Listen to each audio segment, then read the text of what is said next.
सेवा है सज्जनों। भाव यदि आपका है कि ये भगवान है, तो धड़कन आपको यहां भी मिल जाएगी। हमारे यहां वृंदावन में श्री लाला बाबू की प्रतिष्ठा जब हुई, ठाकुर जी हैं वृंदावन में, आपने रंग जी का दर्शन किया होगा, और रंग जी के पिछले दरवाजे से हम लोग निकलते हैं, वह श्री लाला बाबू जी का मंदिर है।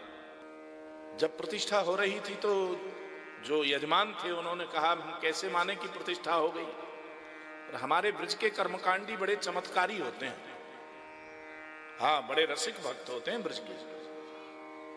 तो जो आचार्य प्राण प्रतिष्ठा करा रहे थे,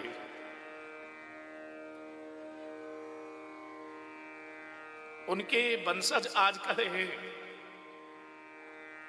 उनके वंशज भी आजकल आचार्य हैं। आचार्य श्री विष्णुकांत जी, उनके पूर्वज श्री नरोत्तम शरण जी महाराज बड़े विद्वान थे, और उनके पूज्य पिता प्रतिष्ठा करा रहे थे, वो साथ में सहायक थे। यजमान ने कहा कि हम कैसे माने कि प्रतिष्ठा हो गई। उन्होंने कहा आप जैसे मानना चाहें वैसे मान लीजिए, ब्रजवासी हैं, अल्लड़ होते हैं। उन्होंने कहा आप क्या जानना चाहते हो? बोले इनकी सांस चल रही कि नहीं चल रही है। बोले हो गई प्रतिष्ठा, अब तो प्रतिष्ठा हो गई तो हम देखें तो सांस चल रही कि नहीं। तो ऐसे रुई उन्होंने हाथ पर रखी और भगवान के सामने ले गए। तो उन्होंने जब सांस ली तो रुई नाक के पास आ गई, तो जब सांस छोड़ी तो रुई उड़ने लग गई। उन्हें बड़ा अचंभा हुआ, ये कैसे हो सकता है।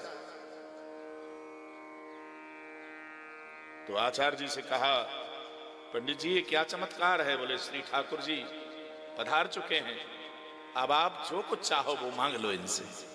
बोले बस एक ही याचना करता हूं कि मेरा जीवन वृंदावन में ही समाप्त हो,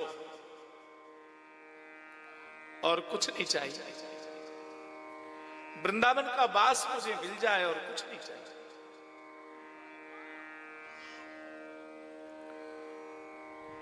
हमारे यहां वेद मंत्रों में वो शक्ति विद्यमान है सज्जनों, कि फूंक देने से अग्नि प्रकट हो जाती है।